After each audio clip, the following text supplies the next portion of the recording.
Bienvenidos a Make Orwell Fiction Again, el espacio de Habitación 101 donde se dialoga y debate sobre los temas de coyuntura e interés público. Manuel José Molano Ruiz nos acompaña en esta ocasión. Manuel fue director adjunto, economista en jefe y director general del Instituto Mexicano para la Competitividad entre 2006 y 2021. Antes de eso, fue director general del Fideicomiso Comercializador y director de Estudios Económicos en la Subsecretaría de Fomento a los Agronegocios de la Secretaría de Agricultura. También tiene una licenciatura en Economía por el Instituto Tecnológico Autónomo de México y una maestría en Economía Agrícola por el Imperial College de la University of London. Imparte un seminario sobre la economía de México en el Tecnológico de Monterrey y es miembro del consejo de diversas organizaciones civiles y empresas, así como columnista en varios medios nacionales. Ganó el Premio Nacional Banamex de Economía. ¡Comencemos!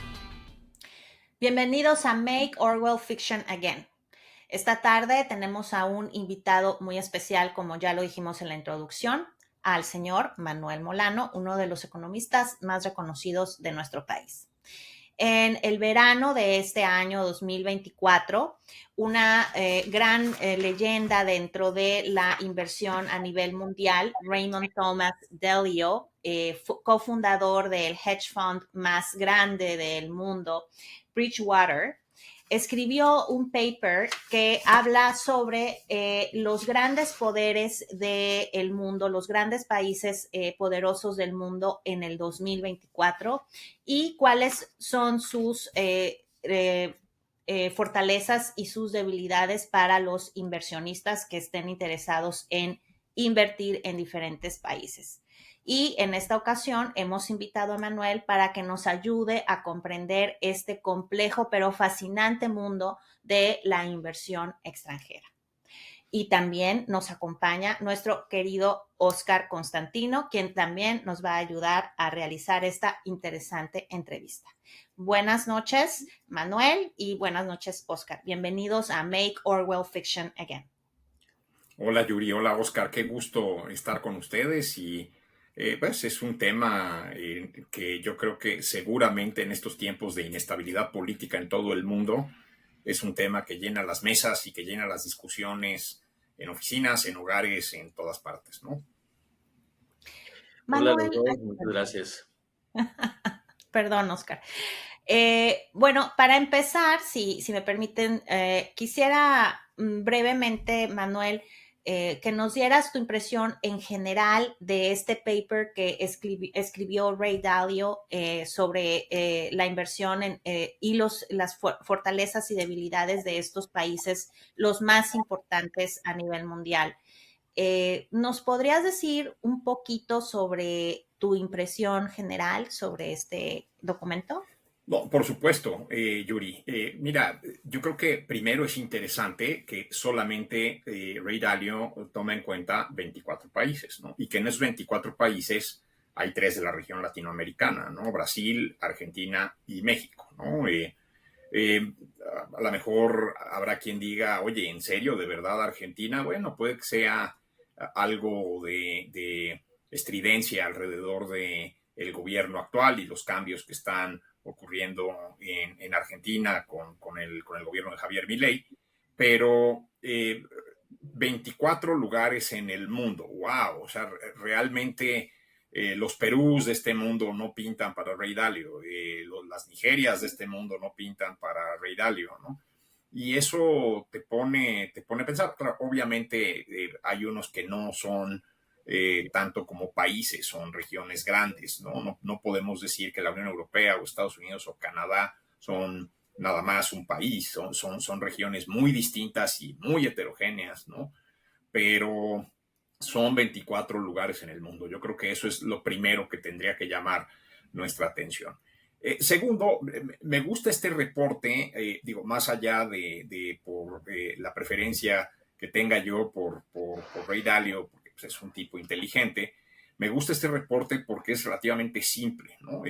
Primero mide algo, lo que él llama los niveles de fuerza de un país, ¿no? Entonces muestra distintos tipos de fuerza, ¿no? El PIB, ¿no? El Producto Interno Bruto. Bueno, pues es la cantidad de bienes y servicios del mundo que se producen ahí. Entonces eso es una indicación de fuerza económica. La participación del país en el comercio global, ¿no? Las importaciones y las exportaciones, eso también te habla de la huella de poder de ese país en el mundo, niveles de educación y fuerza militar, ¿no? No nada más es un índice económico. En estos tiempos, desafortunadamente, pues también hay que medir la capacidad militar de los países. Creo que estoy teniendo una conexión inestable de internet. Seguramente me perdieron un segundito. Si tengo que repetir algo, me dicen, quizás ese no es uno de los puntos fuertes de México, como decía Oscar hace un momento, ¿no? Luego, pues están los niveles de salud, ¿no? Temas como expectativa de vida, las tasas de mortalidad infantil, la prevalencia de enfermedades crónicas. Hay una tercera parte que le parecía importar mucho al anterior presidente de México, los niveles de felicidad, ¿no?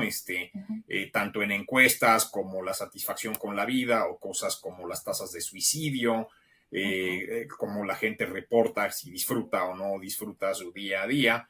Y la cuarta es la proyección del crecimiento económico, ¿no? Y esto lo hace Ray Dalio para los próximos 10 años. Ese es quizás uno de los puntos controvertidos de este informe. Es difícil proyectar tasas de crecimiento 10 años hacia adelante. En estos tiempos, en 10 años pueden pasar muchas cosas. Entonces, bueno, en estos 4 grandes cajones, Dalio pone 21 métricas que nos muestran esto. Y bueno, cada una de estas métricas puede traer cientos de indicadores. Entonces, creo que es un buen índice. Quizás es un buen índice para donde tenemos datos, ¿no? Otra vez, yo creo que las tasas de crecimiento de la última década de Perú ya las quisiéramos en México, a pesar de que Perú es un país que al parecer no tiene gobierno, ¿no? No tiene ningún tipo de estabilidad jurídica, ¿no? Entonces, bueno, ahí hay cosas que habría que pensar. En general, este es un índice que a mí me gusta mucho. Desafortunadamente, en todos estos índices de competitividad, los analistas tenemos que compartir como más o menos la misma base de datos, el mismo conjunto de datos, la mayor parte de los indicadores del índice del Foro Económico Mundial o del índice del Instituto Fraser en Canadá o el índice de libertades económicas, son los mismos. Lo que hay es interpretaciones distintas de esos indicadores. Esta es una interpretación de inversionista, lo cual la hace muy buena porque en general los economistas pues sí estudiamos mucha estadística y mucha matemática y mucha econometría, pero la mayor parte de las veces no invertimos, no somos inversionistas, ¿no? La calidad del Estado de Derecho de un país es un factor determinante para la inversión, o si hay algunas cosas que se puedan hacer para mitigar las consecuencias de. Mira, es una buena pregunta. Mira, los peruanos han tenido casos de corrupción muy sonados, han tenido crisis constitucionales muy frecuentes que parecerían como antesalas de la implosión del Estado, pero al final sí han tenido fiscales generales que acaban poniendo el orden y acaban llevando a la institucionalidad al país, ¿no? Digo, aunque acaben los presidentes en la cárcel y etcétera, quizás tendríamos que entender un poco de manera distinta el orden jurídico peruano. A lo mejor el verdadero mandatario en Perú es el fiscal con algún tipo de apoyo de las Fuerzas Armadas, ¿no? Entonces eso los pone en una posición distinta, aunque pareciera que es un caos del lugar, que es un lugar terrible. Ciertamente sí es un lugar menos desarrollado de América Latina, menos sofisticado, con un ambiente de negocios bastante más primitivo que el que puedes encontrar en México, Brasil o Argentina, porque no llevan tanto tiempo persiguiendo inversiones, pero pues también es uno de estos lugares donde hace falta tantas cosas y el capital es tan escaso que puedes obtener rendimientos extraordinarios en el capital, ¿no? Entonces, quizás diría yo sobre el índice de Dalio, como sobre cualquier índice de competitividad, lo que me decía mi profesora de contabilidad en el ITAM en el primer semestre, ¿no? En el ITAM en México, como en muchas universidades, tomas un tronco común con todas las demás profesiones y en el primer semestre pues tomas contabilidad con los administradores y los contadores y etcétera. Y ella nos decía, los estados financieros son como el perfume, ¿no? Es para que te des una idea del olor, pero no te lo tomes y no te lo tragues completo, ¿no? Porque pues, te vas a enfermar, aquello te va a confundir seriamente.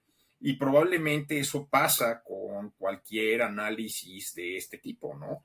Hay que usar los datos, hay que tratar de usar la evidencia disponible, pero siempre hay que pensar que hay algún proceso atrás de esa evidencia que no estamos terminando de capturar en los números, que no estamos terminando de ver, ¿no? Nada más como complemento de esto mismo. ¿Crees que la situación actual de México, reforma judicial, reforma a la supremacía constitucional o como le hayan puesto los políticos mexicanos, esta crisis que hay entre los tribunales y los otros dos poderes del Estado, impactará en el nivel de inversión en México o no? Mira, yo creo que sí, yo creo que ya lo estamos viendo. México necesita normalmente entre 20 y 22% del Producto Interno Bruto Ujú. en inversión, en lo que el INEGI llama la formación bruta de capital fijo. Esa es nuestra inversión fija bruta. Y tenemos que invertir más o menos la quinta parte de lo que produce nuestra economía cada año para que eso funcione. De esa inversión fija bruta, alrededor de 18 puntos del PIB vienen del sector privado mexicano, vienen de empresas y hogares en México. Y el resto es inversión extranjera directa. O sea, si ahorita la inversión fija bruta anda en 21.5% del PIB más o menos, ¿no? Estamos en este momento atrayendo del resto del mundo 3,5% del PIB. Ahora, esa inversión fija bruta es muy importante porque pues trae acompañadas un montón de tecnologías y un montón de cosas que no necesariamente tenemos en México, ¿no? Entonces, ese 3,5% pues puede ser un detonador de otras inversiones. Aquí creo que estoy totalmente de acuerdo con Macario Schettino y con otros analistas que piensan que lo que estamos viendo en México es un proceso de reinversión de utilidades y no estamos viendo inversionistas nuevos y eso tendría que preocuparnos. ¿Por qué? Porque pues quiere decir que recientemente no hemos hecho ventas nuevas de las bondades de nuestro país. Simplemente tenemos a la gente que ya está aquí, que ya está invertida aquí y que pues de alguna manera reinvierte porque pues tiene que mantener la rentabilidad de los negocios funcionando. Una vez que ya pusiste una fábrica grande en México, pues es como difícil desmontarla, ¿no? Aunque sí hemos visto casos recientemente, ¿no? Black & Decker es uno de los que fueron así como más sonados de una empresa que de repente se fue y no dio así como mayores explicaciones, ¿no? Entonces, sí creo que valdría la pena pensar en esto. Ahora, también la inversión extranjera directa ayuda a generar un montón de inversiones complementarias de mexicanos y yo creo que esas inversiones complementarias de mexicanos se están yendo a otra parte en este momento. O sea, sí creo que los mexicanos en este momento están en una posición de esperar y ver qué ocurre en nuestro país antes de meterse en nuevas broncas o en nuevos proyectos de negocio, ¿no? Manuel, qué importante es lo que acaba de comentar Oscar y me suena un poco llevarlo hacia el comentario que nos hacías al principio sobre el reporte de Ray Dalio sobre las fuerzas de los países, qué tan fuertes son los países como tal y qué tan fuerte es desde el punto de vista de la fuerza per cápita. ¿Qué tan, cuál es la diferencia? ¿Cómo podríamos diferenciar la fuerza de un país en su totalidad comparado con esa fuerza per cápita de los habitantes del país? Y si yo fuera un inversionista extranjero, ¿qué me podrías decir esas diferencias? ¿Cómo implicarían mi inversión en alguno de estos países que tú quieras escoger como ejemplo para yo tomar una decisión si quisiera invertir, en qué país podría invertir? Bueno, mira, quizás si tomamos los dos primeros de la lista con sus indicadores económicos y de fuerza, Estados Unidos y China. Estados Unidos y China tienen una medición de fuerza que es de 0.89 o del 89% o de 89 puntos sobre 100 en el caso de Estados Unidos y de 80% en el caso de China.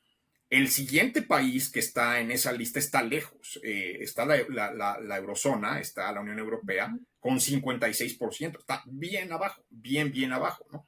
Entonces, esa es la fuerza total. Pero cuando lo haces per cápita, Estados Unidos tiene un 71% y China tiene un 30%. ¿Por qué? Pues porque en Estados Unidos no llegamos a 400 millones de personas, mientras que en China hay 1.5 miles de millones.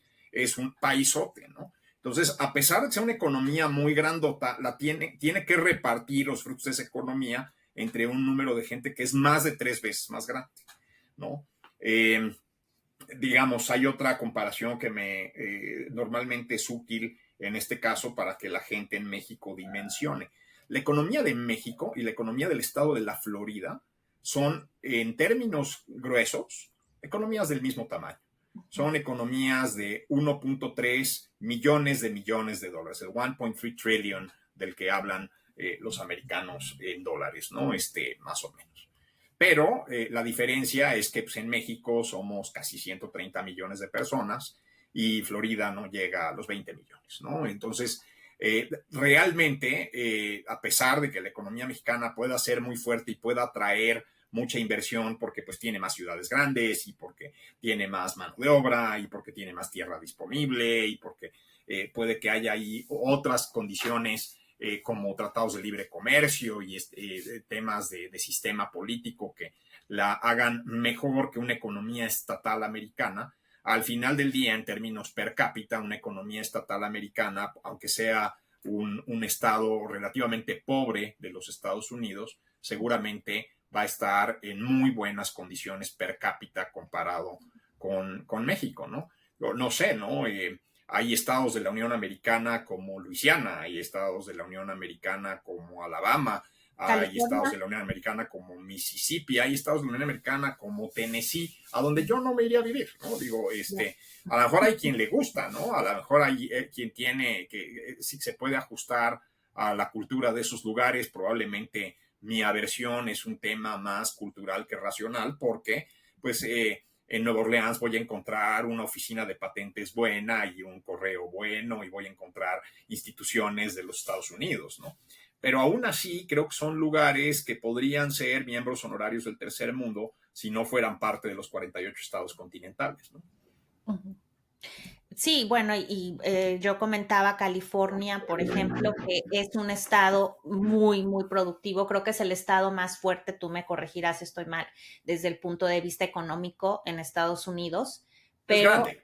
Es muy grande, pero también hay mucha gente que ya no quiere vivir porque el clima es tremendo, hay mucha sequía y hay muchos incendios. Entonces hay preocupación, hay mucha gente que está migrando a otros estados o a otros países del mundo. Ciertamente yo creo que California del Norte y California del Sur van a enfrentarse antes que temprano a un conflicto por el agua y por el tipo de industrias que quieren atraer, ¿no? California del Sur es una potencia agrícola consumidora de agua, atractora de inmigrantes, ¿no? ¿Por qué? Porque pues necesitas mano de obra para la parte agrícola, aunque quizás eso se acabe, ¿no? La semana antepasada estaba yo en un foro global agroalimentario organizado por el Consejo Nacional Agropecuario de México y una de las ponencias que vimos es todos los desarrollos nuevos que hay en automatización de la agricultura, ya tienes robots con visión de máquina aumentada con inteligencia artificial para recoger un cultivo delicado como la uva, ¿no? Eventualmente esto va a ser para el aguacate y va a ser para un montón de cosas, entonces va a cambiar la cara de esos sectores. Lo tienes una California del Norte altamente innovadora por Silicon Valley, pero que también ya está llegando a los límites de su crecimiento.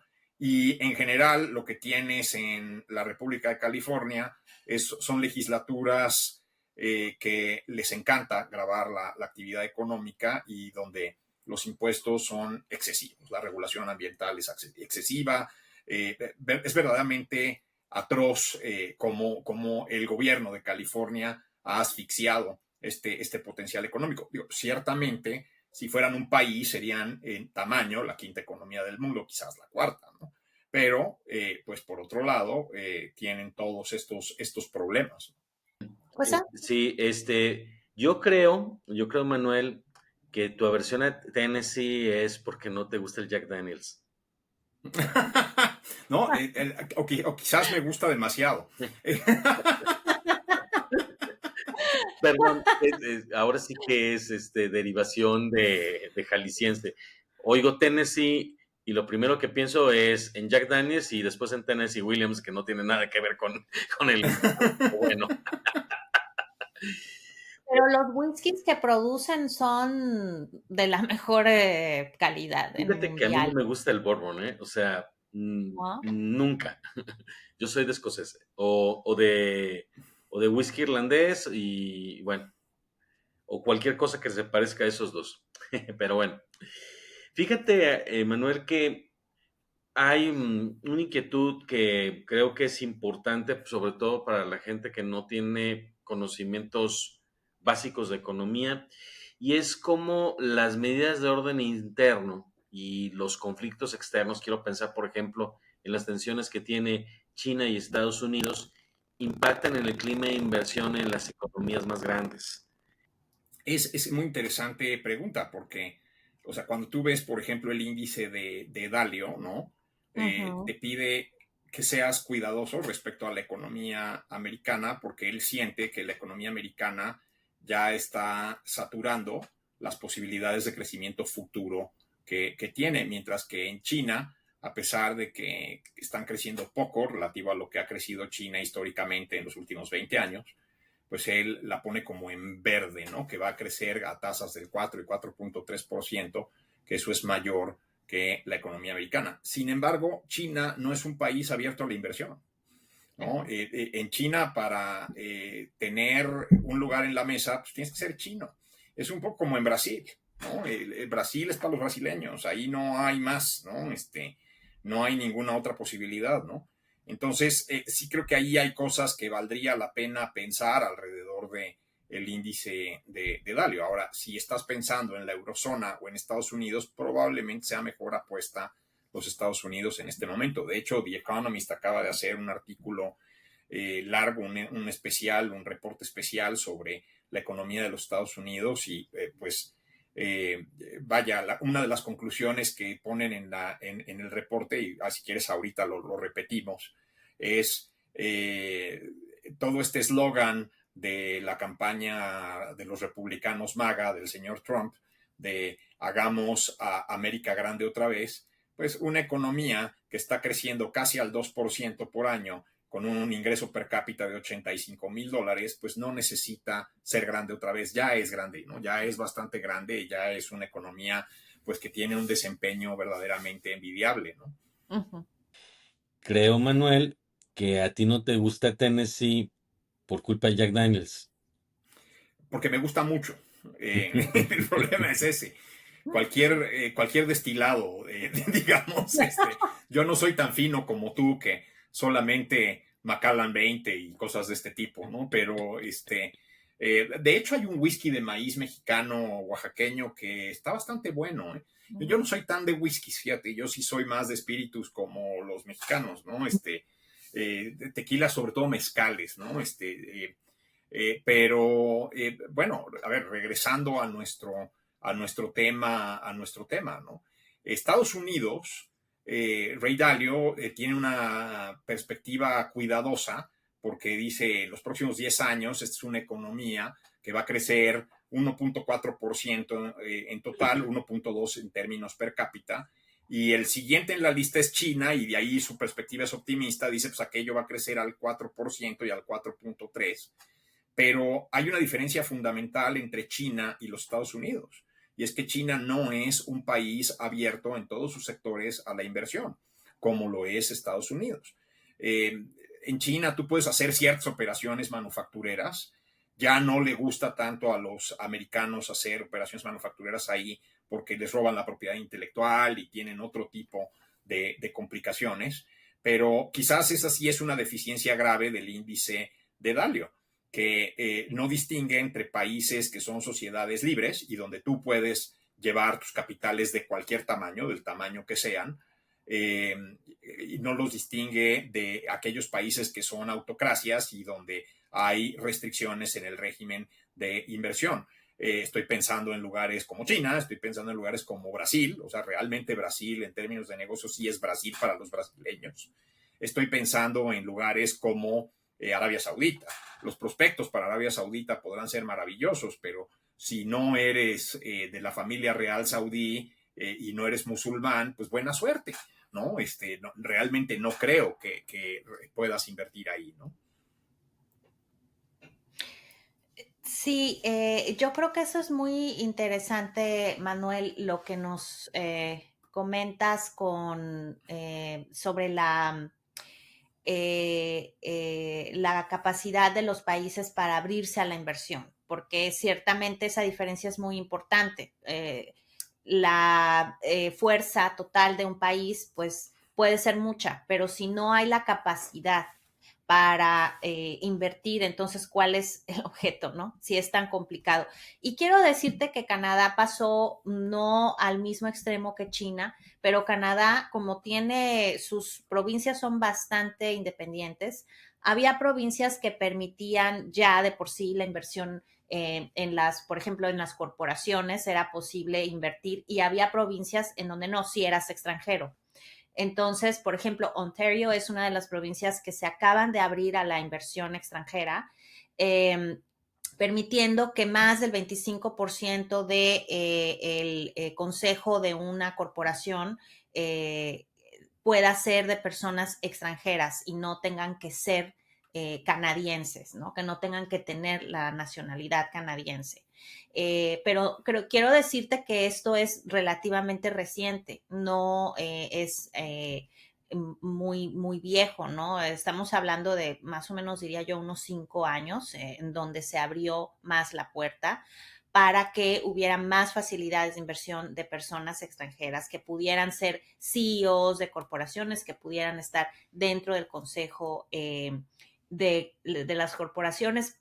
Y creo que esto ha abierto las puertas para la inversión extranjera aún más en Canadá. Es muy interesante el caso canadiense porque al menos en los números de Dalio se parece mucho, perdón, al caso suizo. Canadá tiene un índice de fuerza total del 21%, pero en términos per cápita es del 50%. Suiza está por el estilo. Suiza tiene un índice del 19% en términos totales, pero en términos per cápita es del 66%. Entonces, eso te habla de que Canadá es un lugar relativamente privilegiado en términos per cápita. Es posible que últimamente los que viven en Canadá o los que tienen activos en Canadá hayan sentido que la presión fiscal es demasiada, que es demasiado alta, ¿no? Así es. Y bueno, eso también habla de tus preferencias como inversionista. Hay negocios que requieren menor riesgo. Y si estás en una de esas líneas de negocio, estoy pensando, a lo mejor soy banquero o estoy en seguros, pues Canadá es un gran lugar, ¿no? Pero si estoy buscando un lugar donde yo pueda tener un desempeño de crecimiento más alto, aún con un riesgo país mayor, pues probablemente Canadá no es la mejor opción. Y de hecho, el índice de fuerza total de Canadá y de México se parecen, lo cual para mí es un poco sorprendente. Y el de Suiza, ¿no? O sea, 21% Canadá, 19% Suiza, 14% México, 18% Brasil. Pero en términos per cápita, Suiza y Canadá son muy distintos de Brasil y de México. Son países con poblaciones muy grandes y donde el Estado de Derecho y las instituciones probablemente no te van a ayudar demasiado. Pues quizás hay dos infiernos, o sea, quizás no hay un paraíso de las inversiones, ¿no? Sino hay dos infiernos. Tenemos que pensar si tenemos nuestro capital en lugares con impuestos altos, pero relativa seguridad y buenas instituciones, o si tenemos nuestro capital en lugares donde podemos reproducirlo más rápidamente, pero donde el riesgo país puede ser verdaderamente incontrolable, ¿no? Sí. Manuel, si yo pudiera invertir en Estados Unidos, ¿qué preocupaciones me debería de dar el conflicto externo entre Estados Unidos y China? Mira, yo creo que todo el mundo tiene que estar preocupado por el conflicto entre Estados Unidos y China. O sea, realmente los Estados Unidos, desde Deng Xiaoping y Henry Kissinger y la administración Nixon hasta ahorita, han tenido un proceso de acercamiento y ahora están en el proceso del desencuentro y ese divorcio va a ser costoso para la economía global. Yo creo que en el caso de los Estados Unidos nos tendrían que preocupar, sobre todo a los latinoamericanos, mucho más las tensiones internas que se están viviendo en ese país, ¿no? A mí me sorprende un poco lo bananera y lo tercermundista que se ha vuelto la política americana, ¿no? Estamos a pocos días de la elección presidencial en los Estados Unidos, ¿no? Y tienes, por un lado, a un candidato que habla abiertamente de que va a aplicar una política neofascista que va a perseguir a sus enemigos políticos utilizando el aparato del Estado y las agencias de seguridad. Y por otro lado, tienes una candidata ahí medio gris, ¿no? Que no puede explicar por qué ha cambiado de su punto de vista en temas cruciales como la migración, en temas cruciales como el activismo homosexual o el activismo transexual, o por qué ha cambiado su posición en su visión del gasto público y los impuestos, y además se ve incómoda tratando de responder preguntas. Entonces, realmente sí siento que el electorado americano pues está yendo por toda la estridencia y por toda esta polarización. Ahora, un fenómeno como Elon Musk rifando cheques de $1 millón a los votantes registrados del republicanismo MAGA, pues es una historia digna de Guerrero, ¿no? Es una historia digna de Nicaragua, ¿no? De un país como la República Democrática del Congo, ¿no? Eso, digamos, no debería ser una historia americana, ¿no? Entonces, probablemente ahí hay ciertos procesos de decadencia política en los Estados Unidos que tendríamos que observar con cuidado y que no son homogéneos en todos los estados de la Unión Americana. Ciertamente yo creo que estos procesos deben ser bastante peores en estados más atrasados de la Unión Americana. Probablemente todos nosotros tenemos un amigo conocido mexicano que se llevó sus cosas a Houston o a San Antonio o a Dallas en los últimos 10 años y está muy feliz, ¿no? Los impuestos son relativamente bajos y no tienes tanto problema, ¿no? Tienes un par de problemas ahí de tensión social con los anglos de Texas, sí, puede ser.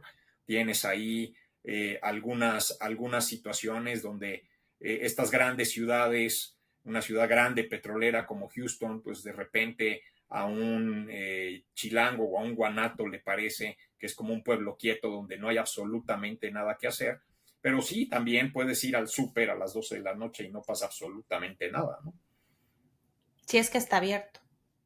Exacto, por supuesto. Sí, quizás que esté abierto es un problema más canadiense, ¿no? No lo sé, a lo mejor tú nos puedes decir, Yuri, ¿no? No, pues los supers abiertos a las 12 de la noche, yo solamente los he visto 24 horas abiertos en Nueva York. En Ottawa es un como dicen mis amigos chilangos que viven en Ottawa, que Ottawa es un pueblote, ¿no? Porque realmente, pues cualquier persona que viene a una ciudad como México, la Ciudad de México, cualquier ciudad, yo creo que a excepción de Toronto, cualquier ciudad canadiense es un pueblote, ¿no? Pero Sí, los colegas de la representación diplomática mexicana en Ottawa, hace muchos años que tenía yo algún contacto con ellos por trabajo de gobierno, me decían que era Ottahuatitlán de Juárez. yo creo que esa es una mejor descripción. A los mexicanos entendemos muy bien esa referencia, totalmente. Entonces, yo creo que eso quizás también nos pone a pensar en algunas de las cosas que hemos estado platicando alrededor de la calificación de riesgo país, ¿no? Oscar, tú tenías algunas inquietudes alrededor de eso, ¿no? Sí, antes quería preguntarte sobre cuáles son los indicadores de innovación y tecnología y cómo impactan en el posible crecimiento de las regiones. Esa es una gran pregunta. Mira, yo creo que hay algunas cosas como de propiedad intelectual que vale la pena observar en los países y en las regiones. Cosas como patentes, modelos de utilidad, ¿no? Pero quizás también hay otras cosas soft, como el tratamiento que tienes tú como inversionista o que tienes tú como empresario ante cosas como marcas registradas y otras maneras de propiedad intelectual, ¿no? Protección de tu modelo de negocio o de el método que utilizas para resolver problemas para tus clientes, ¿no? Yo creo que en ese sentido, países como Canadá, Estados Unidos y México, la región de Norteamérica, son altamente heterogéneos, ¿no? Probablemente lo que salva a un lugar como California, que ya platicamos, a pesar de sus impuestos altos y el altísimo costo de vida, pues es precisamente toda esta economía de la innovación, ¿no? Esta economía de estar vendiéndole cambio tecnológico al resto del mundo, ¿no? Adentro de México, claramente hay lugares como Jalisco que tienen esa misma capacidad en otros sectores y a otra escala, pero que también tienen la misma capacidad. Y otra vez, hay negocios que son más sensibles a este tipo de cosas, ¿no? Ahora es muy interesante, por ejemplo, en la cuasi corrida bancaria que tuvieron los californianos el año pasado, en el año 23, con este pequeño banquito de Silicon Valley que recibía depósitos de todo mundo y prestaba y no tenía mucha atención al balance entre la cartera de corto plazo y las obligaciones y los pagos que tenía que hacer el banco en el corto y en el largo plazo, y que pues resultó casi en una corrida bancaria. Pues es muy interesante ver que los innovadores de Silicon Valley, pues muy buenos para los programas de los lenguajes de programación y para tecnologías muy sexys y muy interesantes como la inteligencia artificial o todo que están haciendo de Golden Biotech, que es una combinación entre biotecnología y ciencia de datos y encontrar nuevas formas de vida en el monitor de la computadora, pero no pudieron prever algo que un analista financiero traído de una ciudad medianamente sofisticada, ya no como Nueva York o Chicago, sino como la Ciudad de México, podría haber visto relativamente fácil, ¿no? Entonces, ahí creo que también vale la pena pensar qué tan sensible es tu negocio a ciertos tipos de riesgo. Hay gente que odia a este hombre del cisne negro, a Nicolás Nassim Taleb, ¿no? Les parece un ser despreciable y bueno, sí, es que luego a los economistas el tema de la inteligencia emocional no se nos da muy bien, ¿no? Pero hay dos tipos de riesgos. Hay riesgos que observamos todos y que son comunes a la mayoría de los negocios y que pueden afectar a una economía de manera agregada, pero hay riesgos por ahí que ni siquiera nos imaginábamos que existían, ¿no? Y que de repente se materializan y que nos meten en problemas, nos meten en complicaciones, porque nadie había pensado en estrategias para lidiar con esos riesgos, ¿no? Entonces, creo que esta es una de esas cosas en donde cada empresa y cada persona tiene que analizar a qué tipo de riesgos es más sensible su inversión, a qué tipo de riesgos es más sensible su capital y actuar en concordancia cuando estén eligiendo un lugar para poner su dinero, ¿no?